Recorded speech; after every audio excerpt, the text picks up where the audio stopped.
भैया बहनों, गत वीडियो में हम सब ने उपसर्गों के माध्यम से नए नए शब्द बनाना सीखा था। उसमें प्रारंभ में आपको बताया गया था कि प्रायः हम 3 प्रकार के शब्द प्रयोग करते हैं। कुछ तत्सम शब्द होते हैं जो सीधे संस्कृत से आते हैं, कुछ तद्भव होते हैं जिनका रूप हम लोग अपने आप बना लेते हैं, उन संस्कृत के शब्दों को बदल करके अपनी भाषा अपनी बोली के अनुसार ढाल लेते हैं, और कुछ ऐसे शब्द होते हैं जो अन्य भाषाओं से लिए गए हैं, हम उनका प्रयोग करते हैं। तो आज जिन पर चर्चा होगी वह तद्भव उपसर्गों की होगी, अर्थात संस्कृत के वह उपसर्ग जिनको हमने अपने सुविधानुसार बदल लिया है, आज उनका हम प्रयोग करेंगे। देखें यहाँ पर जो कॉलम बने हुए हैं, एक कॉलम है उपसर्ग का और दूसरा कॉलम है अर्थ का और तीसरा है नए शब्द। जो नए शब्द बनेंगे उनका वहां नाम रहेगा। अब देखिए यहाँ पर है अन। अन का अर्थ होता है अभाव, यानी न होना। अब इससे शब्द कौन से बनते हैं? प्रायः हम लोग प्रयोग करते हैं कि अमुक व्यक्ति अनपढ़ है। पढ़ माने पढ़ा लिखा, अनपढ़ जो पढ़ा लिखा नहीं है, अर्थात जिसके अंदर पढ़ाई का शिक्षा का अभाव है। तो यहाँ देखें अनपढ़,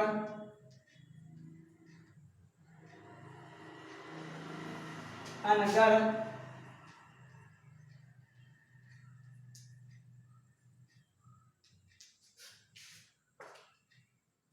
अनजान,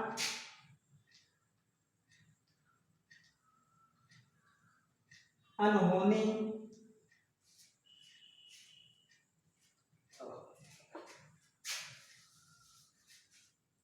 अनजान। ऐसे ही कु।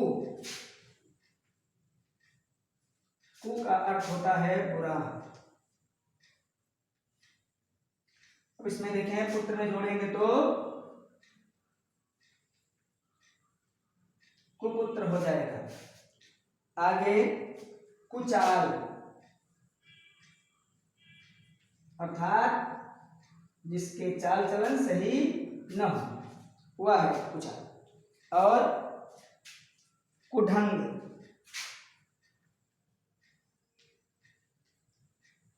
अर्थात जिसके कार्य करने का ढंग, जिसके कार्य करने की रीति नीति ठीक न हो वह है कुढंग।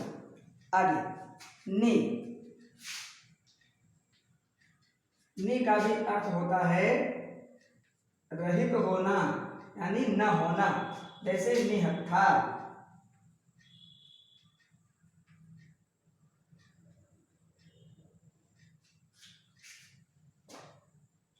निकम्मा,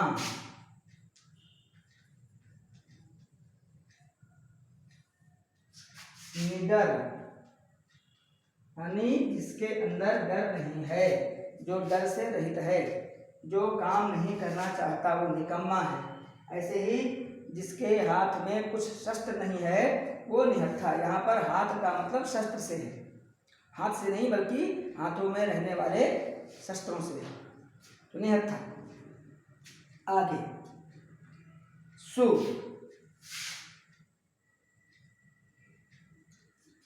सु माने अच्छा।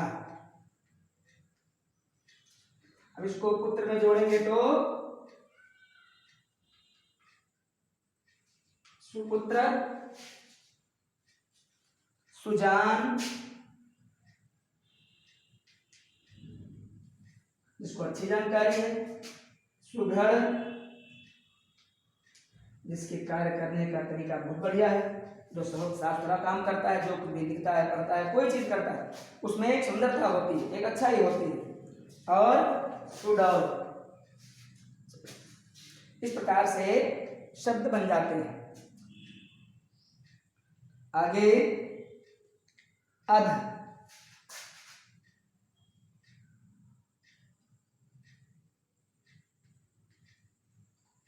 अध का अर्थ है आधा। जैसे अधपका,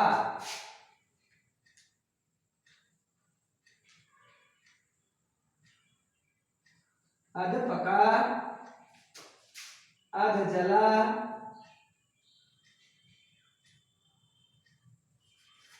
अधमरा इत्यादि। ऐसे बिन, बिन माने बिना, बिन मांगे,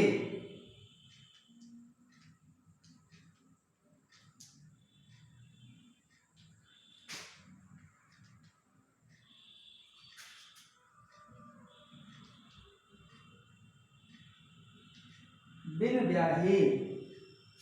ऐसे ही और शब्द बनते हैं बिन खाए। ठीक है, तो ये हो गई बात तद्भव उपसर्गों से बने शब्दों की। तद्भव उपसर्ग और उनसे बने शब्दों की। अब अगला जो होगा वह होगा आगत अर्थात विदेशी शब्द। हमको यहां मिटाना पड़ेगा आगत। आगत उपसर्ग। अब यहां हम सब मिटा देंगे, कॉलम वही रहेंगे।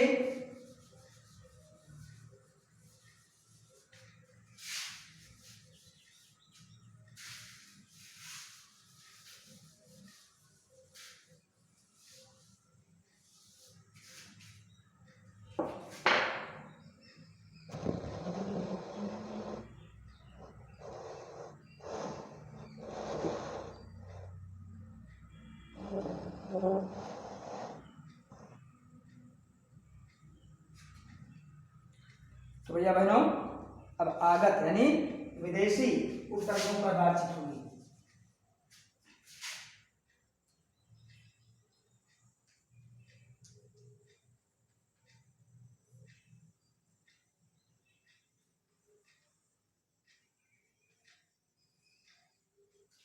वही कॉलम है, एक कॉलम में उपसर्ग रहेगा, दूसरे में उसका अर्थ रहेगा, और तीसरे में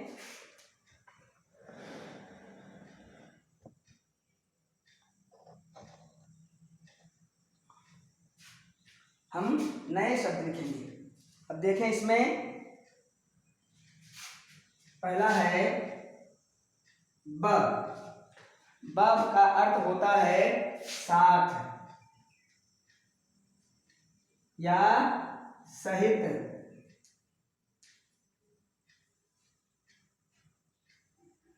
जैसे बाअदब, बखूबी,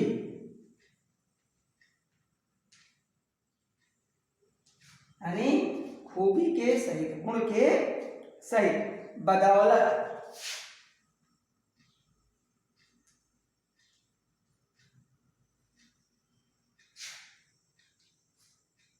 बगैर, बनाम। इस प्रकार से और शब्द बनेंगे।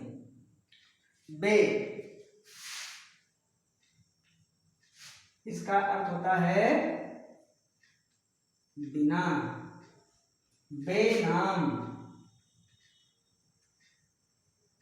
जिसका कोई नाम न हो, जो नाम के बिना। बेअदब,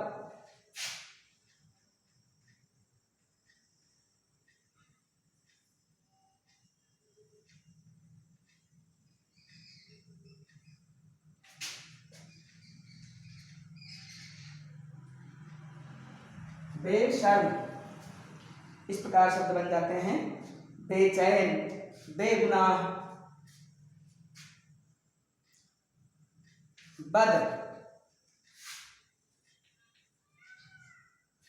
बद का अर्थ होता है बुरा। जैसे बदनाम,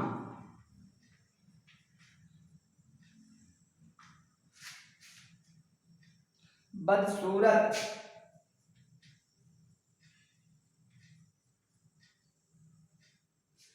जिसकी शक्ल सूरत अच्छी न हो। बदहजमी, जिसको जो कुछ खाया पिया जाए वो न पचे। कहते हैं बदहजमी हो गई है इसलिए चूर्ण खाना पड़ेगा, यानी इसकी पाचन शक्ति ठीक न हो। आगे खुश, खुश माने अच्छा,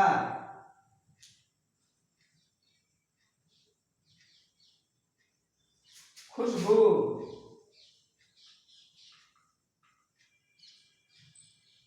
यानी अच्छी गंध, खुशहाल,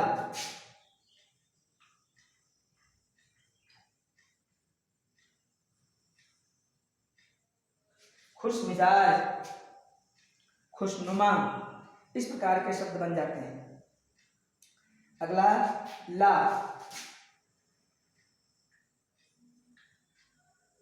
इसका अर्थ होता है अभाव, यानी न होना। ला इलाज,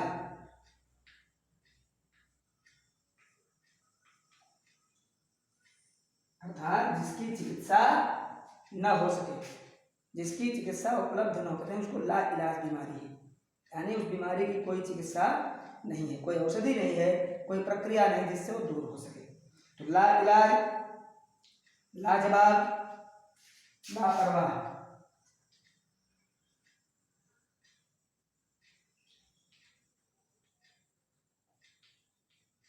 लाजवाब, लापरवाह, इस प्रकार से जिसको कोई परवाह न हो, जिसका कोई जवाब न हो।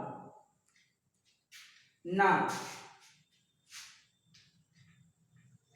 ना माने भी होता है अभाव, यानी नालायक, जिसमें कोई योग्यता न हो, इसमें योग्यता का अभाव। लायकपन माने योग्यता होता है, इसमें योग्यता न हो।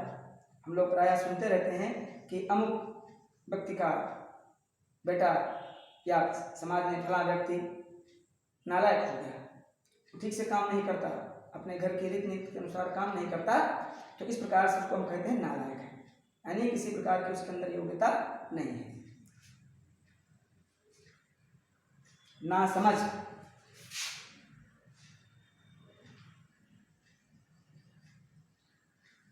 जिसको समझ नहीं। ना उम्मीद, जिससे कोई आशा न हो, यानी या जिस क्षेत्र में जिस काम में कोई आशा न रह गई हो।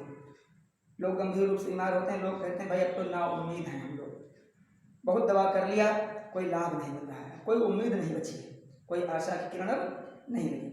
तो इस प्रकार से हम देखते हैं कि ये शब्द नए नए हमने बनाए।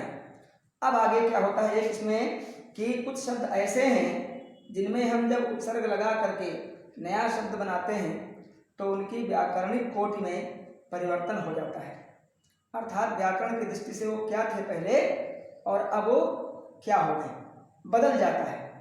हम सब जानते हैं कि शब्दों के भेद होते हैं, संज्ञा, सर्वनाम, क्रिया, इस प्रकार से, तो उनका स्वरूप बदल जाता है, वो दूसरी कोटि में चले जाते हैं। ऐसे क्या है, तो सबसे पहले हम देखेंगे यहाँ पर, अब इसको मिटाना है और इसके बाद में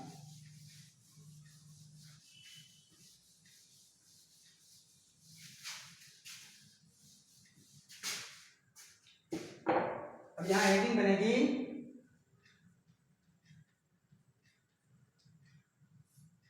उपसर्गों द्वारा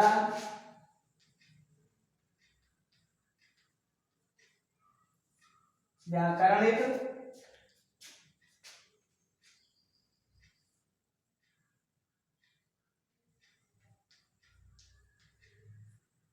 कोटि में परिवर्तन। जैसे आ उपसर्ग लगाया और इसके बाद इसमें जोड़ दिया था। ये था क्या है, ये भाववाचक संज्ञा है, लेकिन जब नया शब्द इससे बना और वो हो गया अर्थात ये शब्द हो जाएगा विशेषण, यानी इस शब्द की व्याकरणिक कोटि में उपसर्ग लगाने से परिवर्तन हो गया, जो संज्ञा था वो विशेषण बन गया। ऐसे यहां पर अगला लिखेंगे अन धन पढ़, एक क्रिया है, पढ़ क्या है? क्रिया, और अन उपसर्ग लग गया। लेकिन जो नया शब्द बनेगा अनपढ़, वो विशेषण हो जाएगा।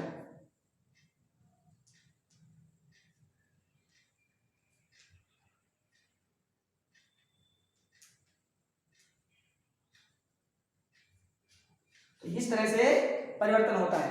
अब अगला है कि शब्दों की व्याकरणिक कोट में परिवर्तन नहीं।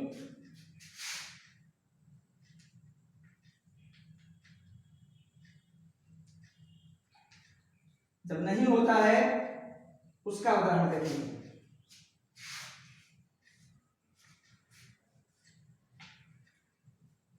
जैसे अन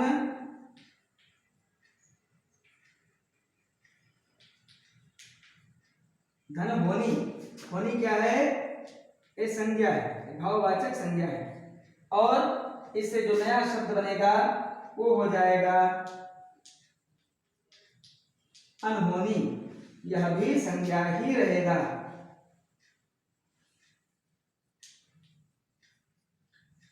तो इस प्रकार से भैया बहनों हमने देखा कि नए नए शब्द हम बना रहे हैं, शब्द भंडार में वृद्धि होती है, नए शब्दों से हमारा परिचय होता है। तो ये तो रहा उपसर्ग का प्रसंग। अब आगे अधिशेष है आपका प्रत्यय, यानी प्रत्यय के द्वारा शब्दों का निर्माण। ये अगले वीडियो में बताया जाएगा।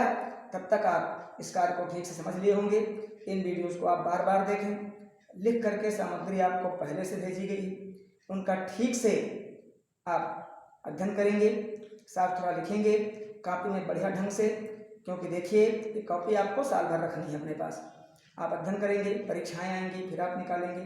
कोई आपके घर आता है मिलने, कॉपी देख लेता है आपकी कि देखें कैसे आप लिखते हैं, तो ऐसा कहीं ना हो कि उसमें अधूरा हो कार्य, या लेख ही आपका सही ना हो, बेतरतीब लिखा हो। ये सब ठीक नहीं है। तो जो भी काम करें ढंग से करें। जब हम आप मिलेंगे तो हमको कॉपी देखनी पड़ेगी, जांचनी पड़ेगी। तो अगर ठीक से लिखेंगे तो सारे कार्य आगे हमको सुगम लगेंगे, अन्यथा समस्याएं आएंगी। तो ये सब कोई बात ना हो, ढंग से हमारी पढ़ाई लिखाई चलती रहे। कोई समस्या हो तो फोन के द्वारा बात करेंगे, कोई भी मैसेज नहीं करेंगे।